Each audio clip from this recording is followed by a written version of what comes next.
विज्ञान कहता है सब कुछ ऊर्जा है। आध्यात्म कहता है सब कुछ शिव है। विज्ञान कहता है ब्रह्मांड का जन्म एक महाविस्फोट बिग बैंग से हुआ। आध्यात्म कहता है सृष्टि का आरंभ एक नाद साउंड और ज्योतिर्लिंग लाइट से हुआ। क्या यह महज एक इत्तेफाक है या फिर हजारों साल पहले हिमालय की गुफाओं में बैठे ऋषियों ने उस गॉड पार्टिकल को देख लिया था जिसे आज अरबों डॉलर की मशीनों से खोजा जा रहा है। अगर मैं आपसे कहूं कि दुनिया की सबसे बड़ी प्रयोगशाला CERN जहां गॉड पार्टिकल की खोज हो रही है वहां किसी वैज्ञानिक की नहीं बल्कि भारत के नटराज शिवजी की मूर्ति लगी है तो आप क्या सोचेंगे? पश्चिमी वैज्ञानिक शिवजी को केवल एक देवता नहीं मानते, वे उन्हें ब्रह्मांड की सबसे जटिल पहेली का मेटाफर मानते हैं। आज हम धर्म और विज्ञान की सीमाओं को तोड़ेंगे। आज हम जानेंगे कि कैसे क्वांटम मैकेनिक्स के सिद्धांत और शिव महापुराण की बातें एक ही सत्य की ओर इशारा कर रही हैं। अगर आप सत्य की खोज में हैं तो कमेंट में ओम नमः शिवाय लिखें और चलिए विज्ञान और वैराग्य की इस अद्भुत यात्रा पर। 1975 में एक प्रसिद्ध भौतिक विज्ञानी हुए फ्रिट्जोफ कापरा। उन्होंने एक किताब लिखी द ताओ ऑफ फिजिक्स। इस किताब ने दुनिया भर के वैज्ञानिकों को हिलाकर रख दिया।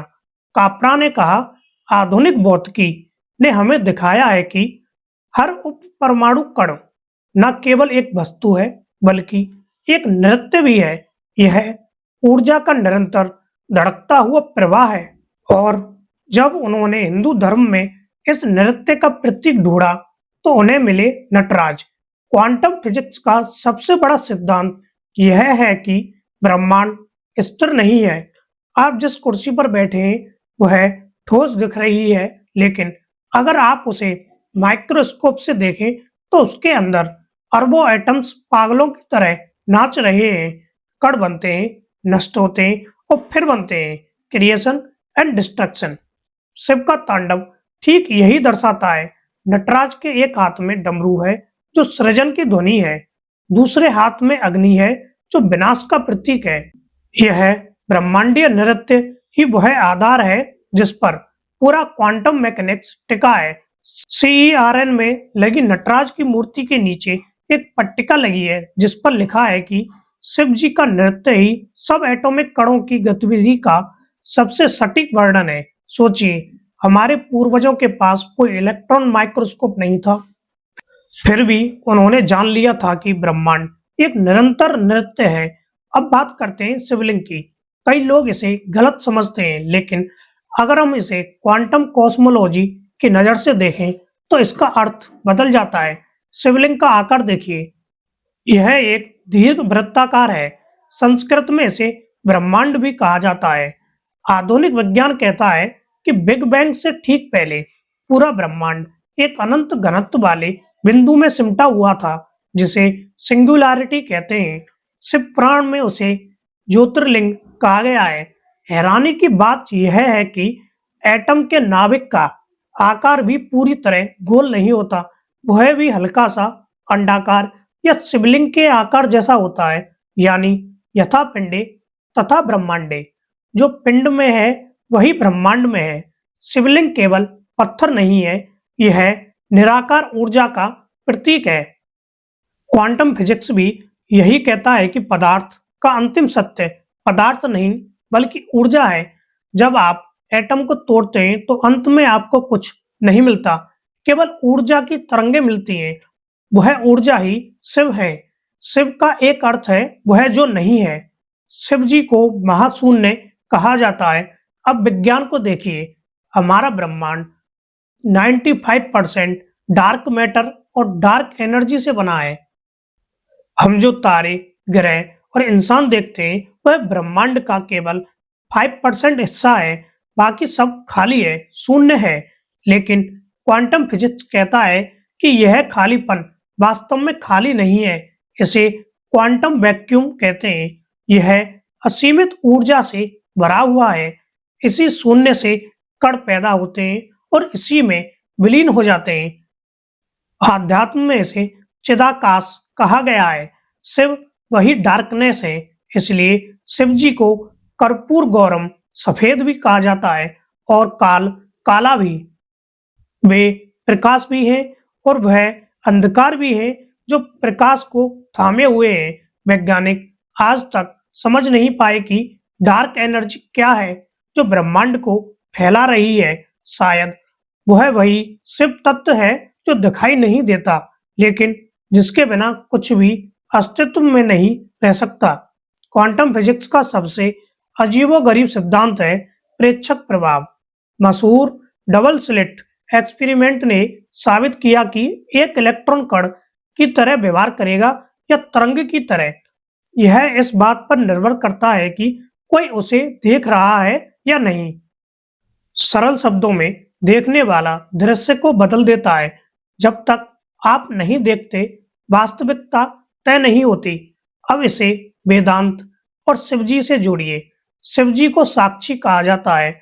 भारतीय दर्शन कहता है दृष्टि सृष्टिवाद, यानी जैसी आपकी दृष्टि होगी वैसी ही सृष्टि होगी। दुनिया बाहर नहीं, आपके देखने के नजरिए में है। शिव जी का तीसरा नेत्र क्या है? यह उसी अल्टीमेट ऑब्जर्वर, परम साक्षी का प्रतीक है। जब शिव जी अपनी तीसरी आंख साक्षी भाव से देखते हैं तो कामदेव, वासना जल जाता है और सत्य रियलिटी प्रकट होती है। विज्ञान अब मान रहा है कि कॉन्शियसनेस, चेतना, पदार्थ से पहले आती है। बिना चेतना के ब्रह्मांड केवल संभावनाओं का एक सूप है। शिव जी वह चेतना है जो इस ब्रह्मांड को रियल बनाती है। आइंस्टीन ने इसे spooky action at a distance कहा था। हम बात कर रहे हैं क्वांटम इंटेंजलिमेंट की। अगर दो कण एक बार जुड़ जाएं, तो उन्हें ब्रह्मांड के दो अलग अलग कोने में रख देने पर भी वे जुड़े रहते हैं। एक को छेड़ो तो दूसरा तुरंत प्रतिक्रिया देता है, बिना किसी तार, बिना किसी सिग्नल के। यह सिद्ध करता है कि दूरी एक भ्रम है। हम सब जुड़े हुए हैं। हजारों साल पहले उपनिषद ने कहा था, ईशावास्यमिदं सर्वम, सब कुछ ईश्वर से व्याप्त है। शिव महापुराण कहता है सर्वम शिवमयम जगत है, यानी मैं, आप, यह कैमरा, यह हवा, वो तारे, सब एक ही तत्व से बने हैं। हम अलग अलग नहीं हैं। हम एक ही महाऊर्जा के अलग अलग रूप हैं। क्वांटम फिजिक्स ने अब गणितीय रूप से साबित कर दिया है कि अलगाव संभव नहीं है। जो शिवजी ने कहा था, आज विज्ञान उसकी पुष्टि कर रहा है। तो निष्कर्ष क्या है? क्या हमारे पूर्वज क्वांटम वैज्ञानिक थे? शायद। उनके पास लैब कोट्स और टेलीस्कोप नहीं थे, लेकिन उनके पास ध्यान की वो तकनीक थी जिससे उन्होंने ब्रह्मांड को बाहर देखने के बजाय अपने अंदर देखा। विज्ञान बाहर देख रहा है, आध्यात्म अंदर देख रहा है। और जिस बिंदु पर ये दोनों मिलते हैं, वहां शिव खड़े हैं। निकोलस टेस्ला ने कहा था, जिस दिन विज्ञान भौतिक घटनाओं के अलावा गैर भौतिक घटनाओं का अध्ययन शुरू करेगा, वह एक दशक में उतनी तरक्की करेगा जितनी पिछली सदियों में नहीं हुई। शिव और क्वांटम फिजिक्स का यह संबंध हमें बताता है कि हम महज हार्ड मास के पुतले नहीं हैं, हम ऊर्जा हैं, हम अनंत हैं, हम शिव हैं।